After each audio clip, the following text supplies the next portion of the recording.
দুর্গাপুজোর শুভ উদ্বোধন করলেন মাননীয় মুখ্যমন্ত্রী মমতা বন্দ্যোপাধ্যায়। রাজনগর ব্লকের ডাকবাংলো সার্বজনীন দুর্গাপূজা শুভ উদ্বোধন করলেন তিনি। শুক্রবার দিন তার হাত ধরেই এই শুভ উদ্বোধন সম্পন্ন করা হয়েছে।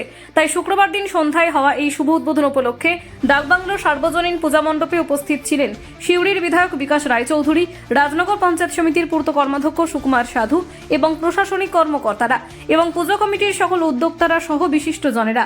সকলের উপস্থিতি এবং শুভ কার্যকলাপের মধ্য দিয়ে এই শুভ উদ্বোধন শুক্রবার দিন সন্ধ্যায় সম্পন্ন করা হয়েছে।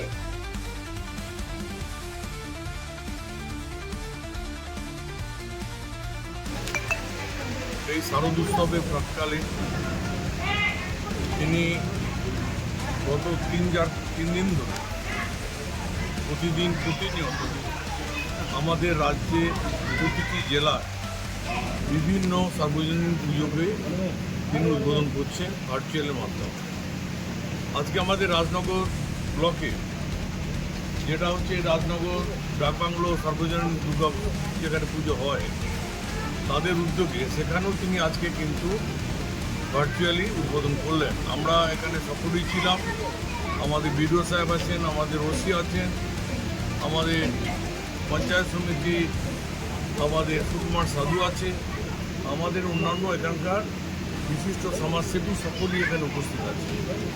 আধিকারিকরা আছেন, পুলিশের অন্যান্য আধিকারিকরা এসেছিলেন। দিদি, আমরা খুশি যে দিদি আজকে এই যে একদিকে যেমন 85,000 টাকা করে সাহায্যের হাত বাড়িয়ে দিয়েছেন, সঙ্গে সঙ্গে দুর্গা উৎসবটা হচ্ছে, পুজোটা হচ্ছে আমাদের সব থেকে বড় পুজো এবং এই উৎসবটা সমস্ত জাতির উৎসব। আজকে দিদি সেক্ষেত্রে প্রমাণ করে দিয়েছেন মানুষের পাশে কী করে থাকতে হয়, মানুষের জন্য কীভাবে কাজ করতে হয়। তো আমরা খুশি দিদির এই কাজকর্মে।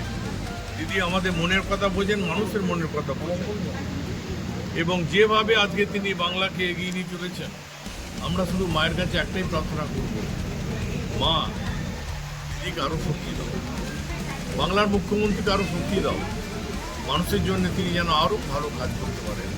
তিনি তো সবই উদার হস্তে করছেন, তিনি ঘরে ঘরে বিভিন্ন সাহায্য পৌঁছে দিয়েছেন।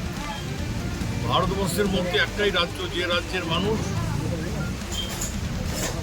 সেই সাহায্য পেয়েছে প্রতিটি স্তরে, সেটা হচ্ছে বাংলার মুখ্যমন্ত্রীর কাছে। তো আমরা তার প্রতি কৃতজ্ঞতা জানাই, শ্রদ্ধা জানাই এবং শুভেচ্ছা জানাই। দিদি দীর্ঘজীবী হোক,